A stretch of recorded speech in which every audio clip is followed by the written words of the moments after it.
Hello दोस्तों, आज हम लोग ऐतिहासिक पृष्ठभूमि यानी कि हिस्टोरिकल बैकग्राउंड के बारे में जानेंगे कि हम लोग कॉन्स्टिट्यूशन का हिस्टोरिकल बैकग्राउंड क्या है।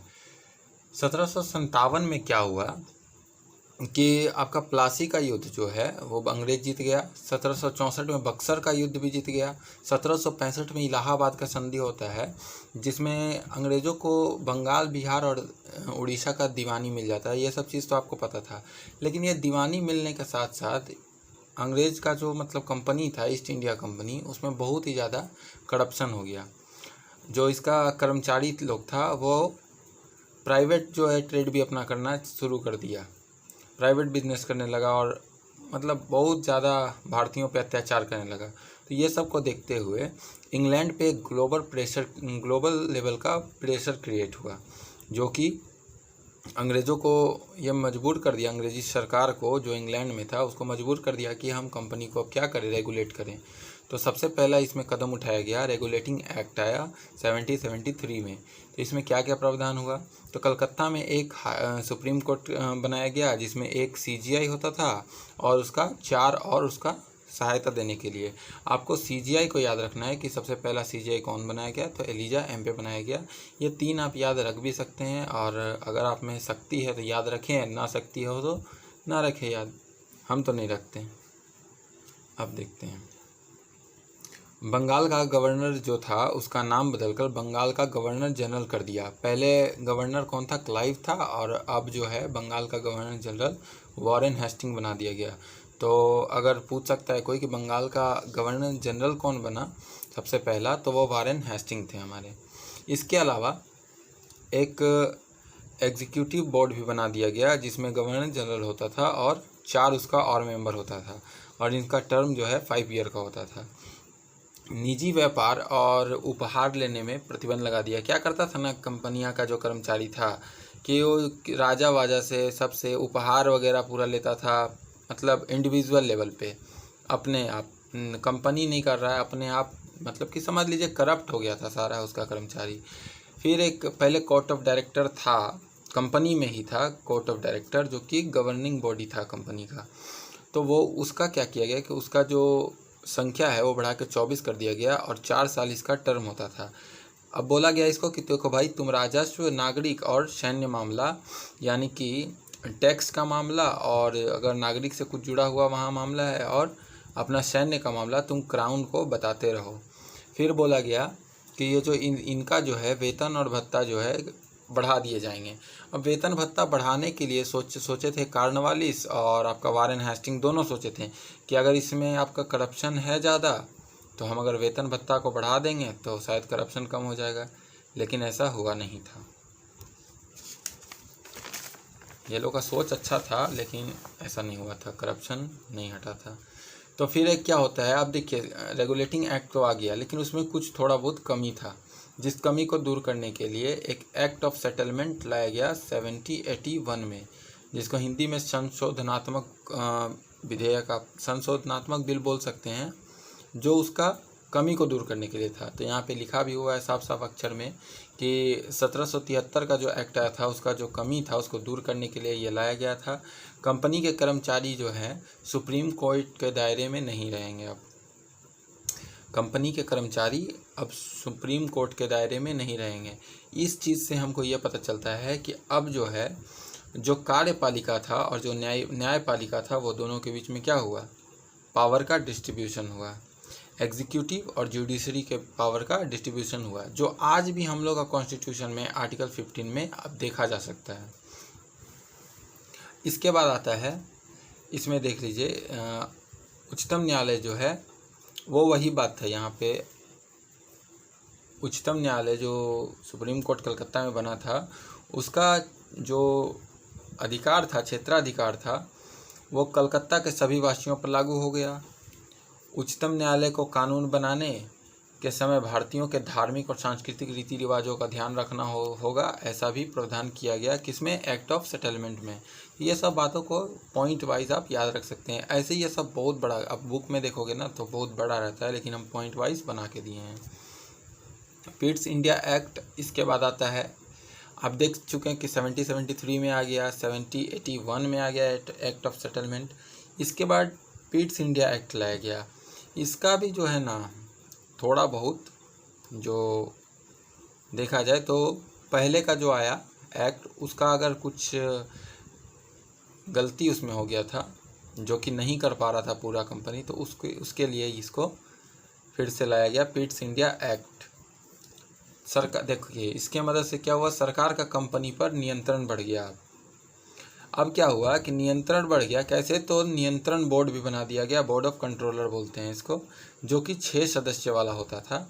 इसमें असैनिक, सैनिक तथा राजस्व मामला का जानकारी देखता था ये, और ब्रिटिश क्राउन को जानकारी समय समय पे देते रहता था। प्रशासक मंडल में एक सदस्य क्या किया कि घटा दिया गया। ये सब इम्पोर्टेंट है, पूछ देता है कि कब 3 कर दिया गया, कब 4 कर दिया गया। तो वहाँ पे देखें आप 73 में कि GG+1 था, गवर्नर जनरल +1 था, +4 था, और यहाँ पे 1 घटा के +3 कर दिया गया। इसमें सबसे इम्पोर्टेंट बात कि इसमें पहली बार ऐसा जिक्र किया गया ब्रिटिश आधिपत्य क्षेत्र, यानी कि ब्रिटिश ऑक्यूपाइड एरिया, या फिर आप टेरिटरी जो भी बोल सकते हैं। अब और इसमें क्या था, बंगाल के तरह बम्बई और मद्रास में भी काउंसिल का इस्टेब्लिशमेंट किया गया। पहले बंगाल में सिर्फ काउंसिल था, बंगाल का काउंसिल था, अब बम्बई और मद्रास में भी काउंसिल बनाया गया। बंगाल को लेकिन इसका अधीक्षण करना था, निगरानी रखना था। बोर्ड ऑफ कंट्रोल के अनुमति के बिना किसी भारतीय नरेश के साथ संघर्ष और किसी सहायता का आश्वासन नहीं दिया जा सकता था। अब BOD जो बना दिए थे हम लोग, किसमें 7084 का पिट्स इंडिया एक्ट में बोर्ड ऑफ कंट्रोलर बनाए थे, तो हम लोग नहीं बनाए थे। मेरा बोलने का आप मतलब समझिएगा, हम लोग नहीं बनाए थे, लेकिन जो बनाया था वो मतलब बना दिया था। तो ये बोला कि अगर आपको किसी भी भारत का जो राजा है उससे आपको अगर युद्ध करना है, संघर्ष करना है, या उससे सहायता लेना है या देना है, तो उसके लिए आपको बोर्ड ऑफ कंट्रोलर से अब परमिशन लेना पड़ेगा। और बोर्ड ऑफ कंट्रोलर किसका हाथ में था, ब्रिटिश का। यहाँ पे लिखा भी हुआ है बोर्ड ऑफ कंट्रोलर का अध्यक्ष जो है वो ब्रिटिश मंत्रिमंडल से, ब्रिटिश का कैबिनेट से उठ करके आता था अध्यक्ष। इसके बाद एक और अधिनियम आता है जिसका नाम है 7086 का अधिनियम। इसमें क्या होता है कि लॉर्ड कॉर्नवालिस, इस टाइम 7086 में कॉर्नवालिस बन जाते हैं। लॉर्ड कॉर्नवालिस गवर्नर जनरल और मुख्य सेनापति दोनों को लेना चाहता था, जिसे स्वीकार कर लिया गया। अभी देखिए ये जो है ये इम्पोर्टेंट इसलिए है क्योंकि आज भी जो हम लोग का जो प्रेसिडेंट है वो कुछ इसी से मतलब कि लिया गया हमको दिखता है। आज भी जो है राष्ट्रपति है वो एग्जीक्यूटिव का क्या होता है, हेड होता है। सेना का क्या होता है, हेड होता है। तो ये चीज़ आज भी है।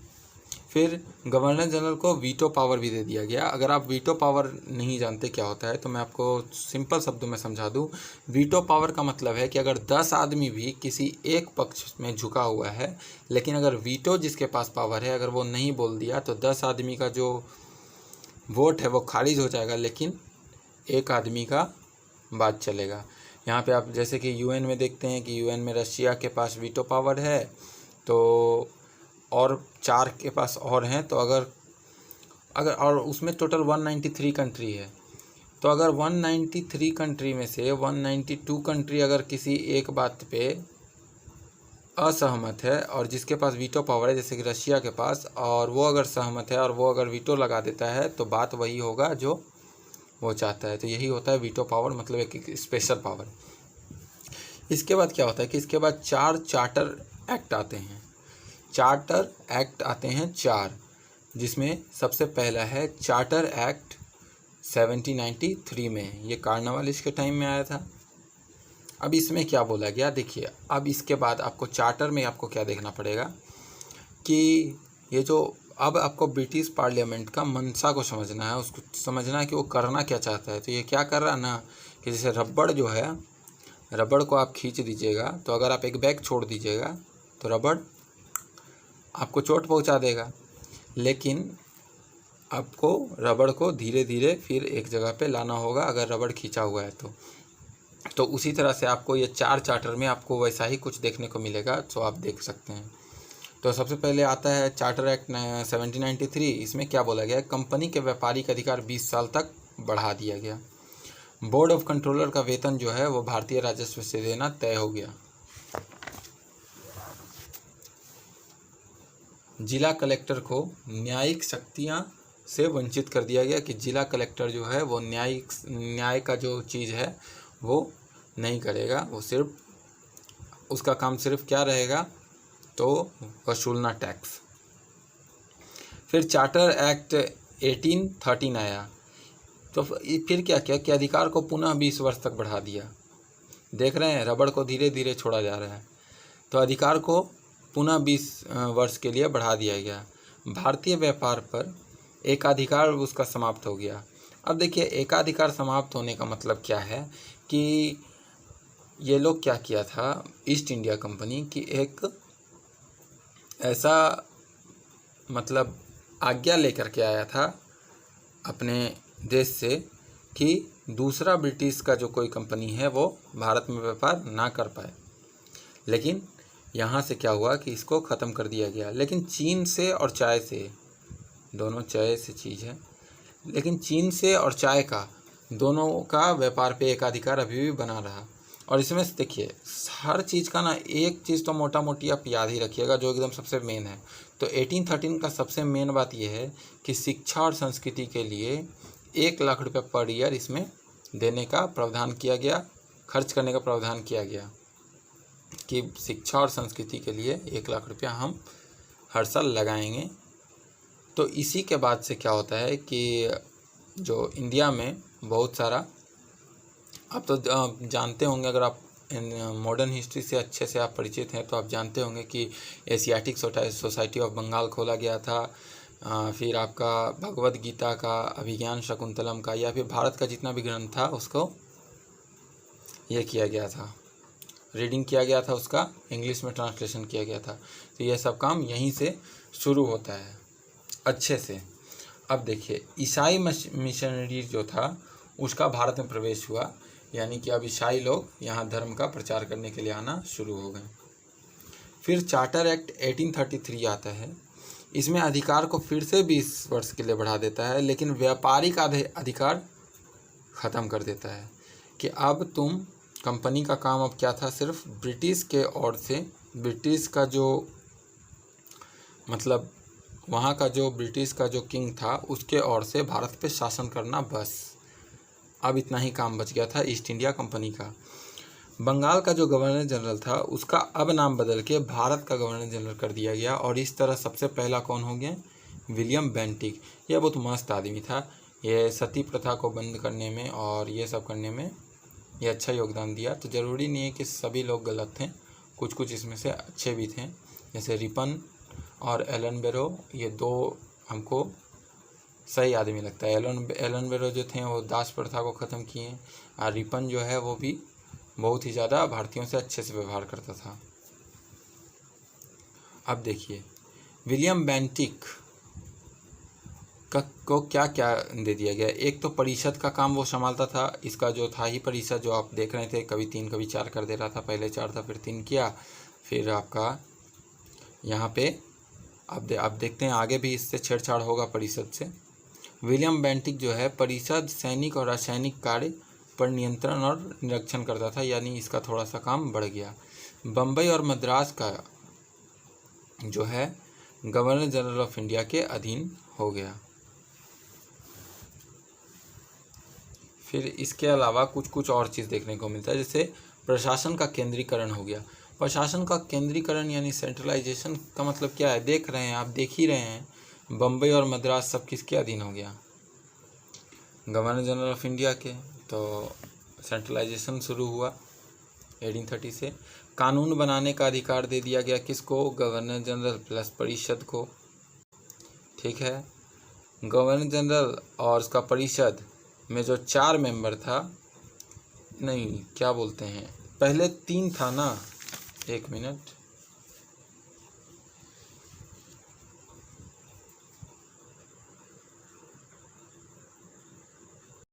इसके बाद गवर्नर जनरल प्लस उसका जो परिषद था उसमें 4 सदस्य अब हो गया। देखिए आप देख पा रहे होंगे कि 73 में इसमें परिषद में कितने लोग थे,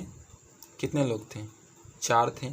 फिर उसके बाद पीट्स इंडिया एक्ट आया था 1784 का, उसमें 3 कर दिया गया, लेकिन अब इसमें एक और जोड़ दिया गया, एक विधि सदस्य जोड़ दिया गया, मैकाले। ये मैकाले बहुत ज़्यादा ही छोटा इंसान था, इसी का वजह से मतलब ये बोलता था कि इंग्लिश में ही सारा कुछ जो है ना, सारा पढ़ाई जो है इंग्लिश में हो, पूरा मतलब लो लेवल से हाई लेवल सब में इंग्लिश में हो, ताकि इसका देखिए, इंग्लिश को हम नहीं ख़राब बोल रहे हैं कि इंग्लिश ख़राब था, लेकिन भारत में जो ये चाहता था कि भारत के लोग शिक्षित ना हो पाएँ, इसलिए ऐसा कानून ये बना रहा था। नहीं तो फिर क्या ज़रूरत था यार, पढ़ने दो उसको, भले हायर एजुकेशन में तुम इंग्लिश को शामिल करो तो बच्चा समझ सकता है। चलिए अब आगे बढ़ते हैं। तो एक विधि आयोग का भी स्थापना किया गया 1834 में, दास प्रथा का समापन करने की आज्ञा दे दिया गया। तो यहाँ 1833 में आज्ञा दे दिया गया, तो 1843 में एलन बैरो साहब इसको समाप्त कर भी दिए। अब देखते हैं चार्टर अधिनियम, 1853 वाला चार्टर अधिनियम। तो स्पष्ट कर दिया गया कि संसद अगर चाहे तो कंपनी से शासन अपने हाथ में ले सकती है। देख रहे हैं ना आप, अब धीरे धीरे हो गया। तो अब एक बार लास्ट ये बोलते हैं ना, ये लास्ट वार्निंग था कि अब जो है कंपनी को ख़त्म भी कर दिया जा सकता है। फिर इससे क्या हुआ कि सिविल सेवा में जो है परीक्षा का स्वरूप जो है प्रतियोगी हो गया, कॉम्पिटिटिव एग्ज़ाम का से होने लगा। पहले क्या था कि नॉमिनेट कर देता था, लेकिन अब प्रतियोगी परीक्षा से होगा। इसके अलावा विधि सदस्य भी एक जोड़ दिया गया पूर्ण सदस्य के रूप में। समझ में आ गया? तो वो क्या विधि सदस्य पूर्ण सदस्य के रूप में कहाँ जोड़ दिया गया? परिषद में जोड़ दिया। अब देखते हैं भारत शासन अधिनियम 1858। अब क्या किया गया है कि ईस्ट इंडिया कंपनी भीतर चल गया। बोर्ड ऑफ कंट्रोलर और आपका बोर्ड ऑफ कंट्रोलर और सीओडी मतलब कोर्ट ऑफ डायरेक्टर, ये दोनों को समाप्त कर दिया गया, ख़त्म कर दिया गया। आगे देखते हैं। फिर एक नया पोस्ट ये लोग निकाला, भारत के राज्य सचिव, सेक्रेटरी ऑफ स्टेट, नया पद। इसके बाद गवर्नर जनरल अब क्या बन गए हैं? वायसराय। और ऐसा पहला वायसराय कौन बने? कैनिंग पहला वायसराय बने। अब जो है परिषद का ये देखिए, एक 15 सदस्यीय परिषद बना दिया गया, ठीक है, जिसका अध्यक्ष ये साहब रहते थे, भारत के राज्य सचिव। तो एक 15 सदस्यीय परिषद। अब देखिए कंफ्यूज मत होइएगा, वो जो परिषद के बारे में, वो काउंसिल के बारे में बोल रहे थे, वो गवर्नर जनरल का काउंसिल था सपोर्ट करने के लिए। ये अलग से 15 सदस्यीय परिषद बनाया, जिसका अध्यक्ष जो है, ये जो नया पद निकला, वो रहते थे। इसका काम क्या था? उधर जो ख़त्म किया बीओडी और सीओडी को, उसका काम ये था। अच्छा, बीओडी और सीओडी का क्या काम था? तो उसका काम मतलब जो भी सैन्य मामला, राजस्व मामला और असैन्य मामला, जो भी नागरिक मामला जो भी हो, वो ब्रिटिश क्राउन को देना था। अब ये कौन करेगा? 15 सदस्यीय परिषद करेगा। अब देखिए यहाँ परिषद का बात आ गया। अब इसके बाद कौन सा एक्ट आएगा? तो 3 आएगा, भारत परिषद अधिनियम। तो देख लेते हैं भारत परिषद अधिनियम के बारे में, हम लोग देख लेते हैं।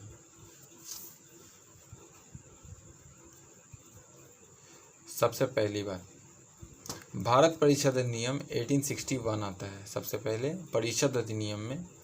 इसमें क्या करता है कि वायसराय की कार्यकारिणी परिषद, ये वाला परिषद कौन है? वायसराय वाला, का विस्तार कर दिया गया। अब इसमें 5वां एक और, पहले 4 हो गया था ना उस टाइम, पीछे देखें हम लोग, अब एक 5वां हो गया, जिसमें एक विधि वेता होता था, यानी कि विधि के बारे में ज्ञान रखने वाला, कॉन्स्टिट्यूशन के बारे में, या फिर आप बोल सकते कानून के बारे में। परिषद अब कानून बना सकता था, वो पहले भी अधिकार दिया गया था, अभी भी। मतलब ये परिषद कौन सा, जो परिषद बनाया वही परिषद अब कानून बना सकता था। कानून बनाने के लिए न्यूनतम 6 और अधिकतम 12 को मनोनीत कर सकता था। कौन? वायसराय। भारतीयों की गुंजाइश अब बढ़ गई। बम्बई और मद्रास कानून बनाने और संशोधन करने के लिए स्वतंत्र हो गए हैं, लेकिन वायसराय को उसको दिखाना पड़ेगा। अब देखते हैं भारत परिषद अधिनियम 1892 आता है। केवल भारतीय विधान परिषदों की शक्तियों, कार्यों तथा संरचना का उल्लेख। मतलब इसमें क्या किया गया कि बोला गया कि अब यहाँ से थोड़ा सा ध्यान देने वाली बात है। यहाँ पे क्या बोला गया कि जो प्रांत है, जैसे कि आपका बंगाल था, आपका मद्रास था, बम्बई था, इसमें जो है परिषद का, विधान परिषद का निर्माण करने के लिए बोला गया। जो ये विधान परिषद आज के कुछ आपका जो स्टेट में होता है ना, विधान परिषद या फिर विधान सभा, विधान मंडल जिसको कलेक्टिवली बोलते हैं, तो वही चीज़ का बारे में ये बोला गया है। तो शक्तियों, कार्यों और ये सब तो आपको हम बता ही दिए कि इसका उल्लेख किया गया किसका, सिर्फ विधान परिषदों का, यानी कि सिर्फ प्रांतों में, लेकिन केंद्रीय विधान परिषद का जिक्र नहीं किया गया। भाई कर दिया था, सॉरी। केंद्रीय विधान परिषद जो है मैक्सिमम 10 हो सकता था और मिनिमम 6 हो सकता था। तो ये चीज़ कर दिया था, मैं भूल गया था, सॉरी इसके लिए। इसका सबसे महत्वपूर्ण प्रावधान क्या था कि निर्वाचन पद्धति का ये बात तो नहीं किया, लेकिन शुरुआत किया। मतलब कि निर्वाचन शब्द का उल्लेख ये किया नहीं इस एक्ट में, लेकिन बोला कि हाँ ठीक है, इसमें जो आएगा ना केंद्रीय विधान परिषद में, चाहे इसमें आपका प्रांतों का जो विधान परिषद था उसमें कोई भी बंदा आएगा तो उसको हम लोग चुनाव से करेंगे, लेकिन वो चुनाव कैसा होगा, अप्रत्यक्ष होगा, इनडायरेक्ट इलेक्शन होगा। जैसे कि आज राष्ट्रपति का होता है, हमको पता नहीं चलता है, बना देता है राष्ट्रपति।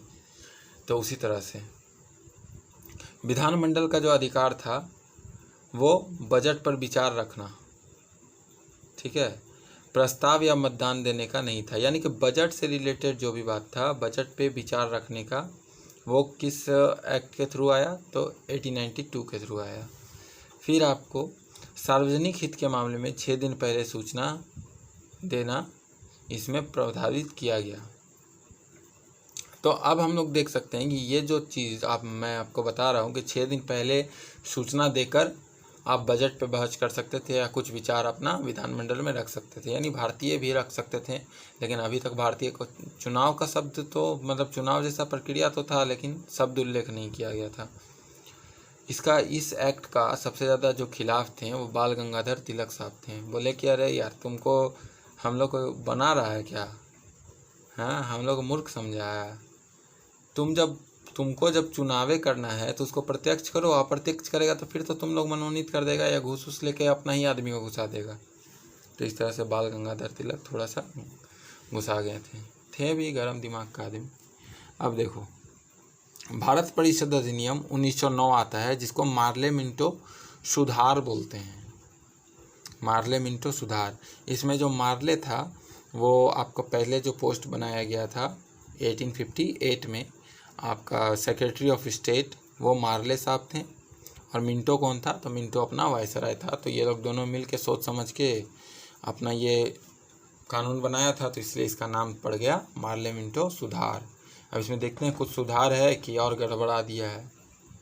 सर्वोच्च विधान परिषद की रचना जो है वो 69 कर दी गई। सर्वोच्च, ये देखिए, ये शब्द से खेला खेलता है किताब हमारे साथ। शब्द ऐसा दे देता है कि हमको लगता है कि क्या नया चीज़ आ गया। सर्वोच्च विधान परिषद, सर्वोच्च विधान परिषद कुछ नहीं है, वो जो आपका सेंटर में जो विधान परिषद था उसी की बात की जा रही है। तो उसका जो संख्या था वो 69 कर दिया गया, जिसमें 37 शासकीय और 32 गैर शासकीय। अब इसमें 37 शासकीय का मतलब क्या है कि 37 पे सिर्फ और सिर्फ अंग्रेज आ सकते थे और कोई नहीं। तो देखिए, इसमें 9 पदेन अध्यक्ष होता था। पदेन के बारे में हम बता दिए थे कि जो 2 पोस्ट संभालता है एक साथ, उसको पदेन बोलते हैं। तो जिसमें से भी गवर्नर जनरल और 7 जो है वो तो उसका काउंसिल का ही था, लेकिन एक इसमें और एक्स्ट्रा जोड़ दिया गया था। और 28 को क्या करता था, गवर्नर जनरल नॉमिनेट करता था। इतना गहराई से आपको जानने का वैसे ज़रूरत नहीं है, लेकिन अगर जानोगे तो कॉन्सेप्ट क्लियर रहेगा। 32 गैर शासकीय था, जिसमें 5 को नॉमिनेट करता था कौन, वायसराय ही। और 27 जो है इलेक्शन से आते थे। तो यही जो 27 था, इसी के सहारे भारतीयों को थोड़ा बहुत उम्मीद था कि हम लोग भी आ सकेंगे राजनीति में। अगला देख लेते हैं अब। सबसे विवादित प्रावधान क्या था 1909 का, कि इसमें मुसलमानों के लिए पृथक निर्वाचन व्यवस्था का बात कर दिया था। और ये सबसे पहला जो बीज था वो बो दिया गया था सांप्रदायिकता का, जिसका जो पेड़ हमको देखने को मिला वो 1947 में मिला पाकिस्तान के रूप में। तो यहीं से इसका शुरुआत होता है सांप्रदायिक निर्वाचन प्रणाली का, कम्युनलिज्म का यहीं से शुरुआत माना जाता है। बजट पर बहस करने के साथ पूरक प्रश्न पूछने का भी इसमें दे दिया गया। तो ये भी चीज़ अभी का कॉन्स्टिट्यूशन में हम लोग का है। पार्लियामेंट में कोई क्वेश्चन पूछा जाता है तो अगर उस क्वेश्चन से अपोजिशन संतुष्ट नहीं है तो अपोजिशन बोलता है कि दूसरा क्वेश्चन भी पूछ सकता है उसको पूरा करने के लिए, उसी को बोलते हैं पूरक प्रश्न। अब इसको जो है हितैषी निरंकुशवाद की संज्ञा दी गई। मतलब ऐसा निरंकुशवाद, ऐसा मतलब कि आपका बोल सकते हैं शासन जो दिखा रहा है कि हम सुधार कर रहे हैं, लेकिन सुधार के नाम पे क्या किया बताएं, मंदिर में जो हम लोग बजाते हैं घंटा।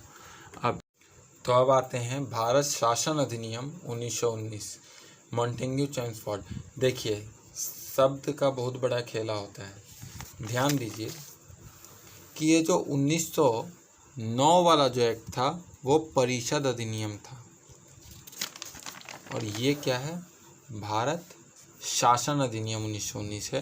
तो ये थोड़ा सा शब्द पे आपको ध्यान रखना है। पूछा जा सकता है कि 1909 वाला परिषद था, देखिए आप पूछने के लिए तो कुछ भी पूछ सकता है, और आपका एक नॉलेज होना चाहिए कि उसको जो है वो परिषद पास किया था, जो 15 सदस्यीय परिषद जो बनाया गया था वो। अब देखिए इसका क्या खास बात था कि इसमें पहली बार जो है उत्तरदायी शासन का जिक्र किया गया, मतलब रिस्पॉन्सिबल गवर्नमेंट का जिक्र इसमें किया गया। इसमें केंद्र में द्विसदनीय व्यवस्था की गई, जैसे आज है ना राज्यसभा और लोकसभा, उसी तरह से राज्य परिषद और केंद्रीय विधानसभा दो जो मतलब कि सदन है उसका निर्माण किया गया केंद्र में। और प्रांतों में द्वैध शासन लागू हुआ। ये चीज़ एकदम मतलब दिमाग से एकदम जो है ना इससे स्लिप करता है ना, जैसे मक्खन पे आपका हाथ। तो ये देखिए प्रांतों में द्वैध शासन का मतलब क्या है कि जो सब्जेक्ट था उसको दो भाग में डिवाइड कर दिया गया। एक सब्जेक्ट को बोल दिया गया रिजर्व्ड रहेगा वो, और एक को आपका ट्रांसफर रहेगा, हस्तांतरित रहेगा। तो रिजर्व में न्याय आता था, वित्त आता था, पुलिस, छापखाना, जलमार्ग और जितना बड़ा बड़ा चीज़ था वो रिजर्व्ड में आता था, और उसके लिए कानून बनाने का अधिकार किसको था, वो गवर्नर के पास था। ये गवर्नर के पास था, गवर्नर जनरल के पास नहीं या वायसराय के पास नहीं। गवर्नर कौन, जो कि प्रांत में एक तरह से प्रांत का वो गवर्नर है, बम्बई वगैरह का आप बोल सकते हैं आप। जैसे आज के डेट में हम लोग का कैसे गवर्नर है हर स्टेट में राज्यपाल, वैसा ही टाइप का आदमी था, और ये ब्रिटिश ही था। तो इसको बढ़िया जो सब्जेक्ट था वो इसको दे दिया गया, और भारतीयों के लिए छोड़ दिया गया शिक्षा, चिकित्सा, कृषि और PWD, पब्लिक वर्क डिपार्टमेंट। और उसमें भी ये भारतीयों को थोड़ी ना सौंपा गया, ये सौंप दिया गया किसको, वो जो केंद्रीय ये था ना आपका प्रांत में जो विधान परिषद था उसको सौंप दिया गया, जिसमें आपका अंग्रेज भी थे और भारतीय भी थे, मिले जुले थे।